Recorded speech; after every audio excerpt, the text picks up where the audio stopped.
శ్రీ గురుభ్యో నమ. శ్రీ మహాగణపతే నమ. భూమోస్కలితపాదానం భూమిరేవావలంబనం తయి జాతాపరాధానం తమేవ శరణం శివే. వాడు సౌందర్యలహరిలోనండి 84వ శ్లోకం చదువుకుందాము. ఇక్కడి నుంచి అండి వరుసగా 8 శ్లోకాలు అమ్మవారి పాదాల గురించేనండి. అమ్మవారి పాదాల వర్ణనే ఉంటుందన్నమాట. అన్నీ కూడా మంత్రగర్భమైన శ్లోకాలేనండి. శృతీనా మూర్ధానో దదతి తవయో శేఖరతయా మమాప్యేతో మాతః శిరసి దయయా దేహి చరణౌ యోపాద్య పాదః పశుపతి జటాజూటతటిని యోలాశాలక్ష్మి అరుణహరి చూడామణి రుచి.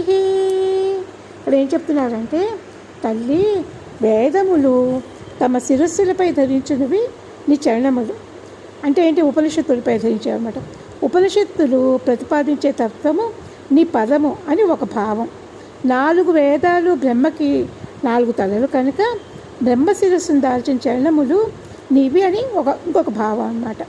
ఆ పాదాలకు శివ జటాజూట నది అంటే గంగ అన్నమాట పాద్యము. విష్ణుని శిరోత్నాల ఎద్రని కాంతి చరణాలకు పారాణి. ఈ విధంగా బ్రహ్మ విష్ణు రుద్రులచే వందనీయమైన నీ పాదాలను నా శిరస్సుపై కూడా దయతో అనుగ్రహించి ఉంచమ్మా అని అడుగుతున్నారనమాట. ఇందులో ఏంటంటే లలితా సహస్రనామంలో ఉన్న నామము శృతి సీమంత సింధూరి కృతపాదాబ్జ ధూళిక. ఈ నామంతో సంబంధం ఉందన్నమాట. ఏంటంటే అమ్మవారి పాదాలు ఇలా ఎర్రగా ఉన్నాయి. మన సహస్రారం మీద అమ్మవారు ఉన్నారండి.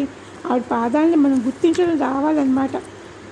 మనం ఏంటంటే ఈ శ్లోకాన్ని మళ్ళీ మళ్ళీ చదువుకుంటూ ఉంటే కనుక మనకి అర్థం అవ్వకపోయినా సరేనండి.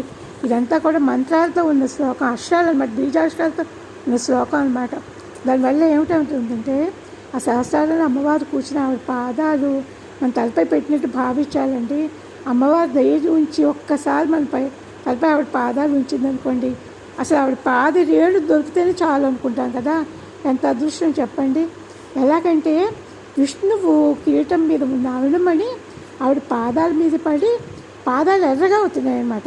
శివుని తలపై ఉన్న గంగ ఆవిడ పాదాలకి పాద్యం అవుతుందన్నమాట. ఇట్లా అమ్మవారి తత్వం అంతా చెప్తున్నారండి.